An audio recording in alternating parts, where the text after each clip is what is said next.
नमस्कार, आपका स्वागत है हमारे इस खास प्रोग्राम दिन भर दिल्ली में। मैं हूं आपके साथ मनीष असवाल। हम आपको दिखाएंगे भारत ने कोरोना के मामलों में विश्व रिकॉर्ड बना दिया है। दुनिया में सबसे ज्यादा केस यहीं पर मिले हैं। अस्पतालों में ऑक्सीजन खत्म है, मरीज बिना ऑक्सीजन के मर रहे हैं। देखिए बदहाल स्वास्थ्य व्यवस्था का पूरा हाल हमारे इस प्रोग्राम में।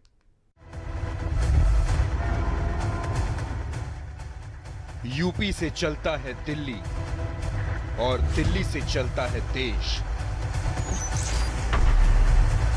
दिन भर दिल्ली।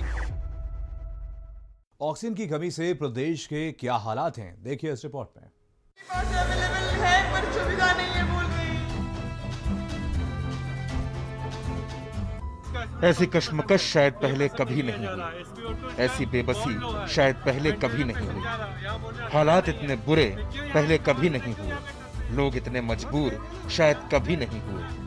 हमारी जिम्मेदारी है कि हम प्रदेश के हालात की एक एक तस्वीर को जनता के सामने, समाज के सामने, सत्ता के सामने और विपक्ष के सामने रखें, ताकि शायद हमारी इन कोशिशों से लोग जागें, सरकार सजग हो और जरूरतमंदों तक मदद पहुंच सके। हाँ, तो वेंटिलेटर डॉक्टर नहीं दे रहे हैं। इनके पास अवेलेबल है पर सुविधा नहीं है बोल रहे हैं। लेकिन हर रोज हालात बेकाबू हो रहे हैं, हर रोज स्थितियां बिगड़ रही हैं।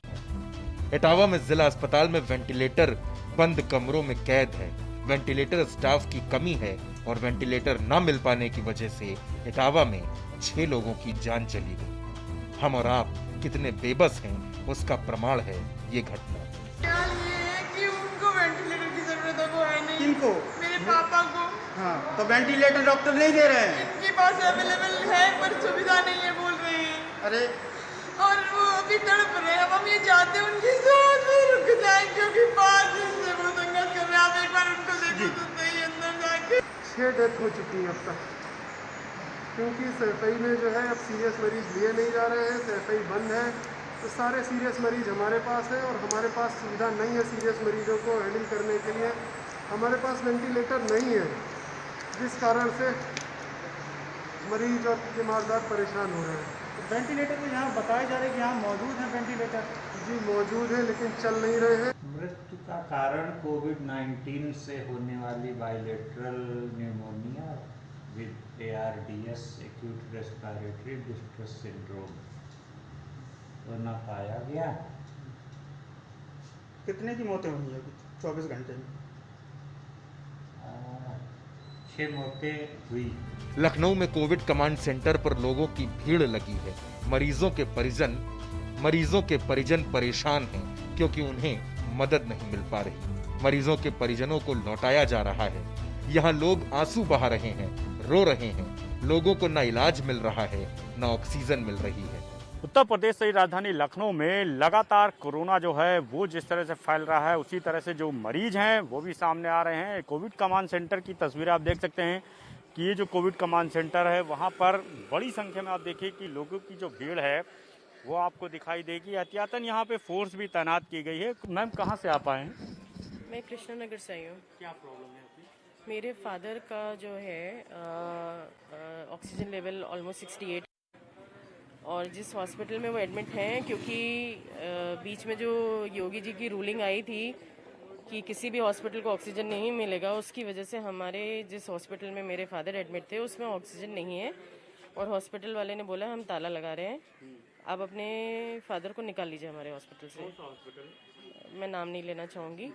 तो समस्या ये है कि ना तो आप हमें हॉस्पिटल्स को ऑक्सीजन प्रोवाइड कर रहे हैं, ना आप हमें कोविड का बेड प्रोवाइड कर रहे हैं। तो अब हम जाएं तो जाएं कहाँ? फादर की हालत बहुत सीरियस, बहुत क्रिटिकल है। बेसिकली इनकी ये जो रूलिंग आई ना कि हम किसी प्राइवेट हॉस्पिटल को ऑक्सीजन लेने ही नहीं देंगे, इन्होंने जो ऑक्सीजन प्लांट पे कब्जा किया है उसकी वजह से जो थोड़े बहुत पेशेंट्स का जिनका ट्रीटमेंट चल रहा था, आप उनसे उनका ट्रीटमेंट नहीं छीन सकते हैं क्योंकि आपने उनकी ऑक्सीजन छीन ली। भगवान भरोसे छोड़ दिया। जी बिल्कुल छोड़ दिया भगवान भरोसे। क्या प्रॉब्लम है दादा आपकी?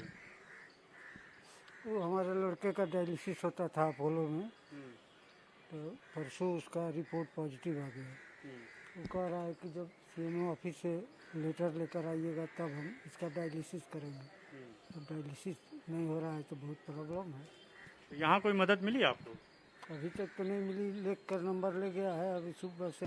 उधर सूबे के स्वास्थ्य मंत्री जी वादे कर रहे हैं कि सब ठीक होगा, ये मंगवा लिया है, वो आ रहा है, हालात ठीक हैं, इनकी भी सुन लीजिए। उत्तर प्रदेश में जितना भी आवंटन हुआ है वो आवंटन आपने देखा भी होगा कि बोकारो से बाय ट्रेन, कहीं हम लोग टैंकर्स ला रहे हैं, बाय रोड भी ला रहे हैं, कई जगह तो अब एयरफोर्स के बड़े बड़े प्लेन को भी इस्तेमाल किया जा रहा है जिसमें टैंकर को रख के उस जगह पहुंचा के फिर वहां से रोड पर लाना। तो केंद्र सरकार पूरा देश मिलके एक साथ प्रयास में है कि जो भी कमियां हैं उस कमी को हर राज्य में पूरी तरह से करें, और इसलिए ऑक्सीजन का मुझे लगता है आज शाम तक हम लोग का लगभग पूरा हो जाना चाहिए। काफ़ी मात्रा में ऑक्सीजन जो बताया जा रहा है उसमें आ जाना चाहिए, और उसके बाद फिर हम लोग का एक बार वो आ जाएगा तो काफ़ी वो हो जाए। उसके बाद लगातार हम लोग का ऑक्सीजन आवंटन के हिसाब से अगर लगातार सप्लाई आते रहेगा तो कोई दिक्कत नहीं होगी। पूरे देश में हर प्रदेश में इसकी मांग बहुत ज़्यादा बढ़ गई है, और क्योंकि केंद्र सरकार भी सहयोग कर रही है, राज्य अपने संसाधन से भी कर रही है, तो हर एक राज्य में इसका डिमांड बहुत बढ़ गया है और मैन्युफैक्चर इसके कम है, इसलिए उसी हिसाब से सप्लाई और इंस्टॉलेशन उस पर डिपेंड करेगा। तब भी अनुमानित हम लगता है कि मई के अंत तक हम लोग काफ़ी इस हद तक इसको कर लेंगे। हम फिर कह रहे हैं कि हम और आप बेबस हैं, जितना हो सके अपना ख्याल रखिए, मास्क लगाइए, सारे काम छोड़कर अपनी जान बचाइए। ये मुश्किल वक्त है लेकिन उम्मीद रखिए कि सब ठीक होगा, सब अच्छा होगा। ब्यूरो रिपोर्ट, भारत समाचार। कहीं पर ऑक्सीजन नहीं है तो कहीं पर बेड नहीं है, कहीं अस्पताल भर्ती नहीं कर रहा है तो कहीं कोई तड़प तड़प करके मर रहा है। देखिए रिपोर्ट। कोरोना काल में हर जिले का हाल बुरा है। जहां देखिए वहां अव्यवस्थाएं हैं, हर तरफ लोग परेशान हैं, हैरान हैं, सिस्टम को कोस रहे हैं। वाराणसी में कोविड मरीजों के परिजनों को बीएचयू के ट्रॉमा सेंटर से भगाया जा रहा है। मरीजों के परिजनों से कहा जा रहा है कि ऑक्सीजन नहीं है, बेड नहीं है। ऐसे में वाराणसी से एक वीडियो वायरल हुआ है।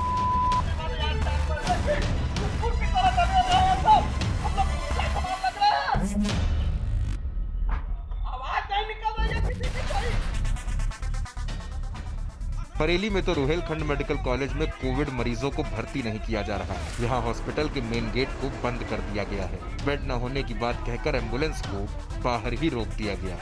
मरीज की पत्नी रो रो कर गुहार लगाती रही लेकिन उसकी कोई सुनवाई नहीं हुई। मरीज मर जाएगा तो किसकी जिम्मेदारी होगी? मरीज के परिजन जो रो रहे हैं, उनका पैसा भर्ती नहीं हो रहा है, 3 घंटे हो गए, आगे जो कितनी होती है वो जिम्मेदारी किसकी होगी? बांदा में ऑक्सीजन का संकट पैदा हो गया है। यहाँ मरीजों के परिजन ऑक्सीजन सिलेंडर के लिए भटक रहे हैं। अधिकारी कुछ भी बोलने को तैयार नहीं है। ऑक्सीजन न होने से लोगों में भारी गुस्सा देखने को मिल रहा है।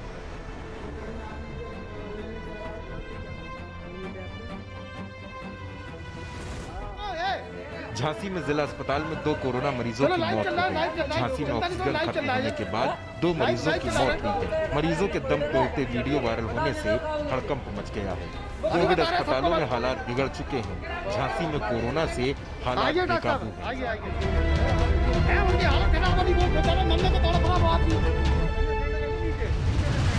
झांसी में ही डॉक्टरों की संवेदनहीनता देखने को मिली, जहां जिला महिला अस्पताल में गर्भवती महिला को भर्ती करने से ही इनकार कर दिया। पीड़िता ने डीएम से मदद की गुहार लगाई। डीएम के हस्तक्षेप के बाद महिला को भर्ती कराया जा सका।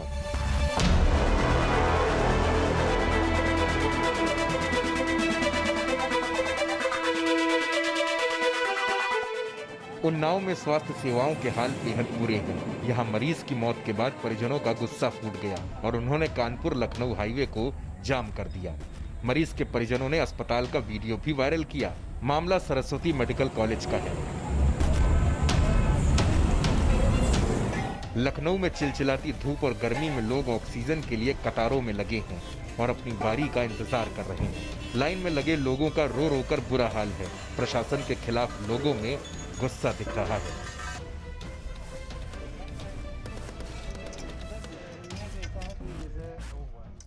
लखनऊ में रेमडेसिविर इंजेक्शन की कालाबाजारी करने वाले 12 लोगों को गिरफ्तार किया गया। बड़ी मात्रा में इंजेक्शन की खेप और 7 लाख रुपए नगद बरामद किए गए। ठाकुरगंज नाका और अमीनाबाद पुलिस ने ये कार्रवाई की है।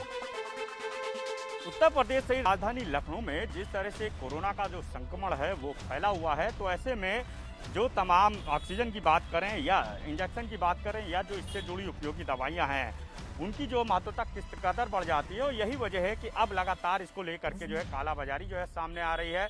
बड़ी जो खेप है वो लखनऊ पुलिस ने आज बरामद की है। ठाउगंज पुलिस ने 6 लोगों को गिरफ्तार किया है, जिसका जो नेटवर्क है वो सीधे तौर पे बताया जा रहा है कि एरा हॉस्पिटल से जुड़ा हुआ है। ठाउगंज में पुलिस ने जिन लोगों को गिरफ्तार किया है उसमें डॉक्टर अतहर, डॉक्टर सम्राट, तैजूब हसन और विपिन कुमार सहित 2 लोग शामिल हैं। इनके पास से 4 लाख से अधिक की जो है नकदी बरामद की गई है। इसके अलावा बड़ी मात्रा में जो रेमडेसिविर जो इंजेक्शन है वो बरामद किए गए हैं। इसके अलावा अमीनाबाद पुलिस ने जो है 2 लोगों को गिरफ्तार किया है, उनके पास से बड़ी मात्रा में जो है इंजेक्शन की खेप जो है बरामद की है और नकदी भी बरामद की है।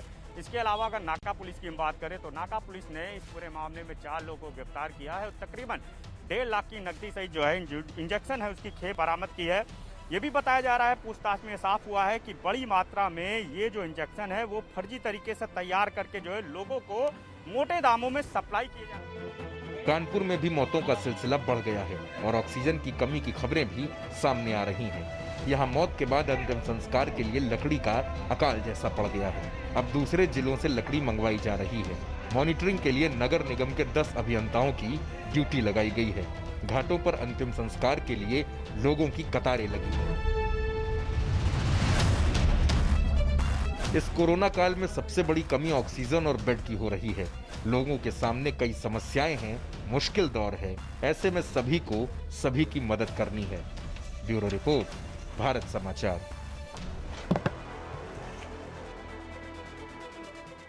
लखनऊ में लोग ऑक्सीजन के लिए भटक रहे हैं। ऑक्सीजन के लिए लोगों की कतारें लगी हुई हैं।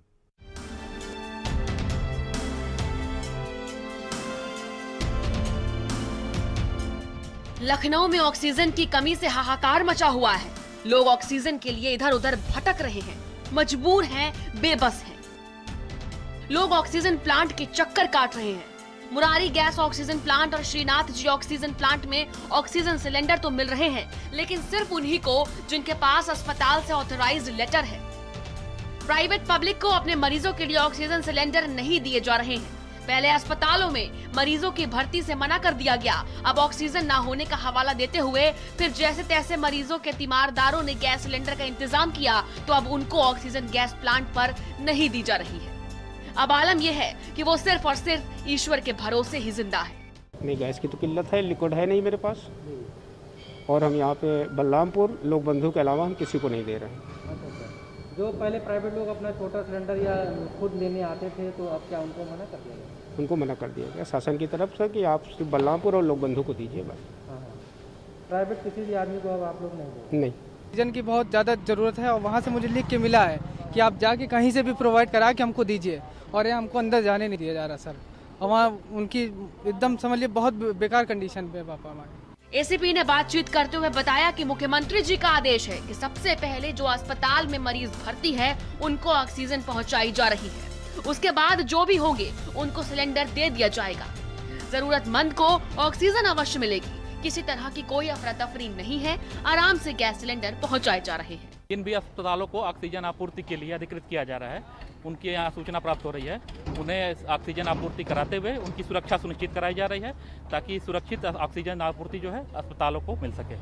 माननीय मुख्यमंत्री जी का निर्देश है कि जो भी गंभीर ऐसे भी पेशेंट हैं तो इनका आधार कार्ड रखते हुए और इनकी अगर उनको जरूरी है तो हिसाब से उन्हें भी उपलब्ध कराया जाए। इस संबंध में बोलो। ऑक्सीजन नहीं है हमारे पास, अपना पेशेंट ले जाइए।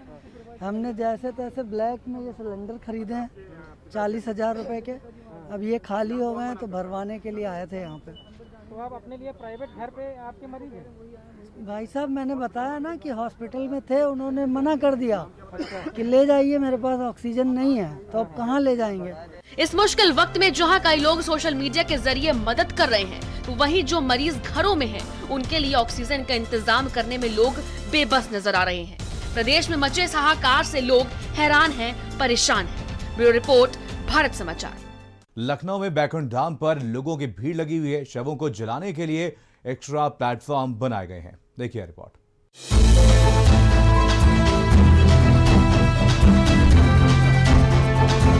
लखनऊ में कोविड अस्पतालों के बाहर नोटिस बोर्ड पर सूची लगाई जा रही है कि इस अस्पताल में कितने मरीज हैं और कितने बेड अभी खाली हैं। अब प्राइवेट अस्पतालों को बिना किसी परमिशन के मरीजों को भर्ती करने की छूट मिली है। अब सीएमओ के रेफरल की भी जरूरत बिल्कुल नहीं है। एक्चुअली दो तरह के हो रहे हैं। ICCC अभी भी है, लेकिन हमारे जो कोविड वार्ड के बाहर नोटिफाई किया गया है कि कितने बेड हैं हमारे हॉस्पिटल में और कितने भरे हुए हैं और कितने वेकेंट हैं, वो हमने कर दिया है। तो पेशेंट आते हैं हमारे यहाँ, अगर देखते हैं कि यहाँ पे कोई बेड खाली नहीं है तो हमें पूछते हैं कि किससे कांटेक्ट करना है, तो हम फिर ICCC से कांटेक्ट करवाते हैं, क्योंकि हम वहाँ पे भी अपडेट देते हैं। हर 4 घंटे हम ICCC में भी अपडेट देते हैं, तो दोनों तरफ कर सकते हैं, वो या वहाँ से भी आ सकते हैं और यहाँ डायरेक्ट आ सकते हैं। कोरोना मरीजों की सहूलियत को देखते हुए उत्तर प्रदेश की सरकार ने अब निजी क्षेत्र के जो कोविड अस्पताल हैं उनको एक छूट दी है कि वो अब सीधे मरीजों को भर्ती कर सकते हैं। और खासतौर पर कोविड मरीजों के लिए भी एक बड़ी राहत भरी खबर है कि ऐसे अस्पतालों में जो निजी क्षेत्र के कोविड अस्पताल हैं वो वहाँ पर सीधे जाकर के ट्रीटमेंट ले सकते हैं। इसके लिए उन्हें सीएमओ के रेफरल लेटर या इंटीग्रेटेड कोविड कमांड सेंटर में जाने की आवश्यकता नहीं है, वहाँ पर रेफरल लेटर लेने की ज़रूरत नहीं है। 10% बेड्स को ICCC के लिए आरक्षित किया गया है ऐसे निजी क्षेत्र के जो कोविड अस्पताल है। एक और नई व्यवस्था लागू की गई है कि सभी ऐसे अस्पतालों के बाहर जो निजी क्षेत्र के हैं या फिर सार्वजनिक क्षेत्र के हैं उनको अपने बाहर ये बोर्ड लगाना होगा कि उनके पास कितने बेड अवेलेबल हैं। श्रेणीवार तरीके से उनको बेड्स बताने होंगे, ICU, HDU, वेंटिलेटर बेड्स कितने उनके पास हैं, और ये सुबह 8 बजे और शाम को एक बार इसको विज्ञापित करना होगा ताकि जो मरीज़ पहुंच रहे हैं ऐसे अस्पतालों में उनको साफ साफ पता चल सके कि इस अस्पताल में कितने कोविड बेड्स हैं, कितने खाली हैं, कितने भरे हुए हैं। तो आप देखिए कि इस वक्त हम चंदन हॉस्पिटल के बाहर हैं जो कि L3 अस्पताल है, और यहाँ पर टोटल कोविड बेड्स की संख्या 153 है और यहाँ पर फिलहाल वैकेंट बेड्स 0 दिखा रहा है, यानी यहाँ पर फिलहाल कोई कोविड बेड नहीं है। जो लाइनें दिख रही हैं ये कोविड टेस्ट एरिया है, यहाँ पर कोविड की टेस्ट हो रही है, कोरोना टेस्ट कराया जा रहा है। कोरोना का हाहाकार अभी कम नहीं हुआ है। लखनऊ के भैंसा कुंड में अंतिम संस्कार के लिए प्लेटफॉर्म को बढ़ाया गया है। गोमती बैराज तक प्लेटफॉर्म बनाया गया है।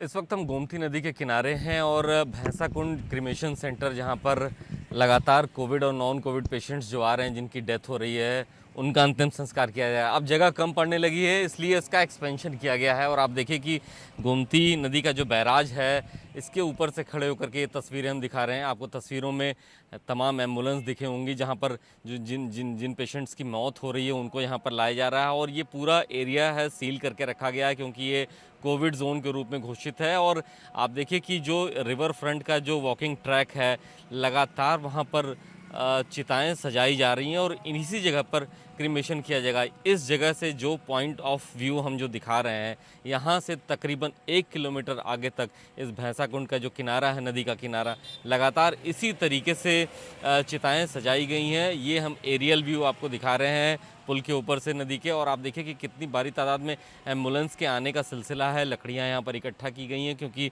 डेड बॉडीज़ बड़ी भारी तादाद में यहाँ पर पहुँचना शुरू हो गई हैं। और इस हिस्से को जो ये नदी का जो प्लेटफॉर्म बनाया गया है बैराज तक, इस पूरे यहाँ तक, इस कोने तक इन चिताओं को सजाया जाएगा क्योंकि लगातार जो डेड बॉडीज़ आ रही हैं आगे भी चिताएं इस तरह जलती हुई आपको दिखाई दे रही होंगी। और आगे जब जगह कम पड़ रही है, प्लेटफॉर्म कम पड़ रहा है, तो प्लेटफॉर्म का एक्सपेंशन यानी उसका विस्तारीकरण किया गया है आगे तक। और ये जो आप देख रहे हैं चिताएं ये सजाई जा रही हैं वो इसीलिए क्योंकि जगह की कमी पड़ रही है। बहुत से लोग यहाँ पर पहुँच रहे हैं और उचित दूरी भी बनी रहे क्रिमेशन के समय, इस बात को भी ध्यान में रखने की कोशिश की जा रही है। नगर निगम के तमाम कर्मचारी यहाँ पर लगाए गए हैं ताकि जो लोग आ रहे हैं अंतिम संस्कार के लिए, जो डेड बॉडीज़ आ रही हैं उनको यहाँ पर परेशानी ना हो, बहुत दिक्कत ना हो। लेकिन ये तस्वीरें ज़ाहिर तौर पर कोई बहुत अच्छी तो नहीं कही जाएंगी, लेकिन ये तस्वीरें ज़रूर दिखा रही हैं कि इस वक्त कोविड की वजह से हालात कैसे हैं। दावे कितने भी किए जाएं, लेकिन इससे पहले ऐसी तस्वीरें कभी किसी ने नहीं देखी। कोरोना का ये हाहाकार कहां जाकर रुकेगा ये तो नहीं कहा जा सकता, लेकिन हालात बेकाबू हैं और लोग बेबस हैं। ब्यूरो रिपोर्ट, भारत समाचार। उन्नाव में विधायक पंकज गुप्ता लोगों की नजर में उन्नाव के लिए सोनो सूद हैं क्योंकि वो इस आपातकाल में वो लोगों के लिए 24 घंटे मदद कर रहे हैं। क्या कर रहे हैं विधायक जी, देखिए इस रिपोर्ट में।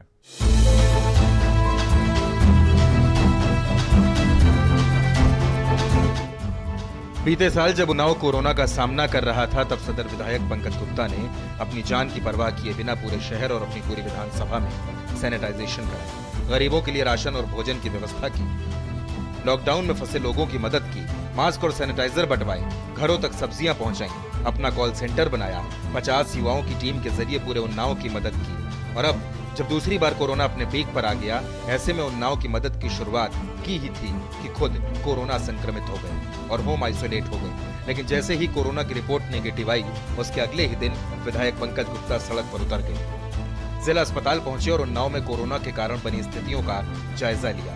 विधायक ने फौरन 35 सिलेंडर ऑक्सीजन रिफिल कराने के लिए सुमेरपुर भेजे और वादा किया कि उन्नाव में ऑक्सीजन की कमी नहीं होने देंगे। आपके द्वारा बड़ा प्रयास किया जा रहा है, किस तरीके की व्यवस्था रहेगी? देखिए, लगातार कोविड का संक्रमण बढ़ता चला जा रहा है और इस बार कोविड अति गंभीर रूप में हम सबके सामने है। लगातार ऑक्सीजन की मांग भी चल रही है। अभी हम भी कोविड के उससे निकल कर आए हैं, संक्रमण से निकल कर आए हैं। कल ही हमारी रिपोर्ट निगेटिव आई है। ऑक्सीजन की समस्या को देखते हुए हमने ये तय किया कि हमारे एक मित्र हैं, उनका भरवा सुमेरपुर का प्लांट है, उन्होंने निःशुल्क ऑक्सीजन देने के लिए हम लोगों से कहा है। आज ऑक्सीजन सिलेंडर हम लोगों ने यहाँ पर उपलब्ध करा लिए हैं। 35 सिलेंडर यहाँ से जा रहे हैं। उन्नाव के किसी भी व्यक्ति को कभी भी ऑक्सीजन सिलेंडर की आवश्यकता। उन्नाव में 2000 के करीब एक्टिव केस हैं। ऑक्सीजन की वजह से लोग भटक रहे हैं।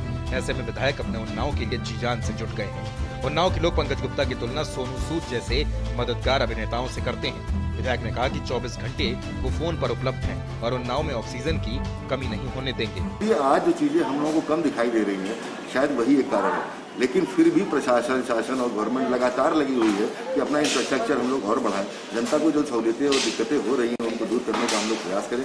मुझे आशा ही नहीं, पूरा विश्वास है जो 1-2 दिन के अंदर ये सारी समस्याएं जो दिखाई दे रही है, ये समस्या समाप्त होंगी और आम जनमानस को समुचित, मुझे लगता है, स्वास्थ्य सेवाएं मिलेगी। उन्नाव के लोगों को उम्मीद है कि पंकज गुप्ता की कोशिशें कामयाब होंगी और उन्नाव कोरोना को हराएगा। अनुराज भारती, भारत समाचार, उन्नाव। मुरादाबाद में मंत्री भूपेंद्र चौधरी के बेटे की शादी में कोरोना गाइडलाइन और सारे नियमों को तिलांजलि दे दी गई है। देखिए रिपोर्ट।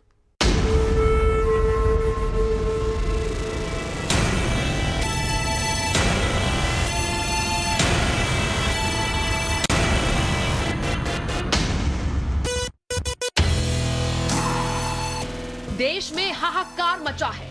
बेड नहीं है, ऑक्सीजन भी नहीं है, दवाओं के इंजेक्शन की कालाबाजारी है।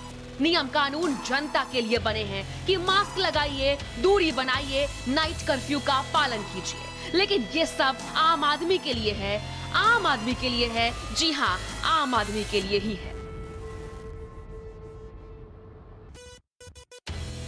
अगर आप विधायक हैं, अगर आप मंत्री हैं, तो ये सारे नियम आप पर लागू नहीं होते।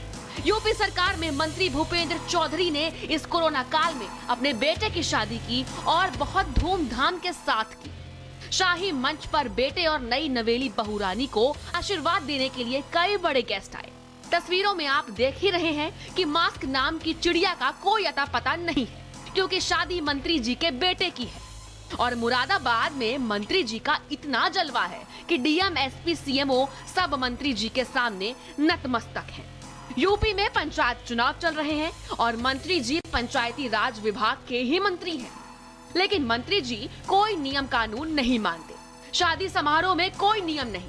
मंत्री जी के बेटे की शादी में नियमों की धज्जियां उड़ाई गई और मंत्री जी बहुत खुश थे, क्योंकि बरखुरदार दुल्हा बने थे। इसीलिए मंत्री जी के मन में लड्डू फूट रहे थे और माननीय मंत्री भूपेंद्र चौधरी ने कोरोना के सारे नियमों को तिलांजलि दे डाली। ब्यूरो रिपोर्ट, भारत समाचार।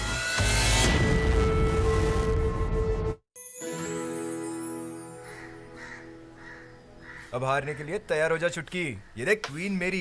भाभी देखो ना भैया।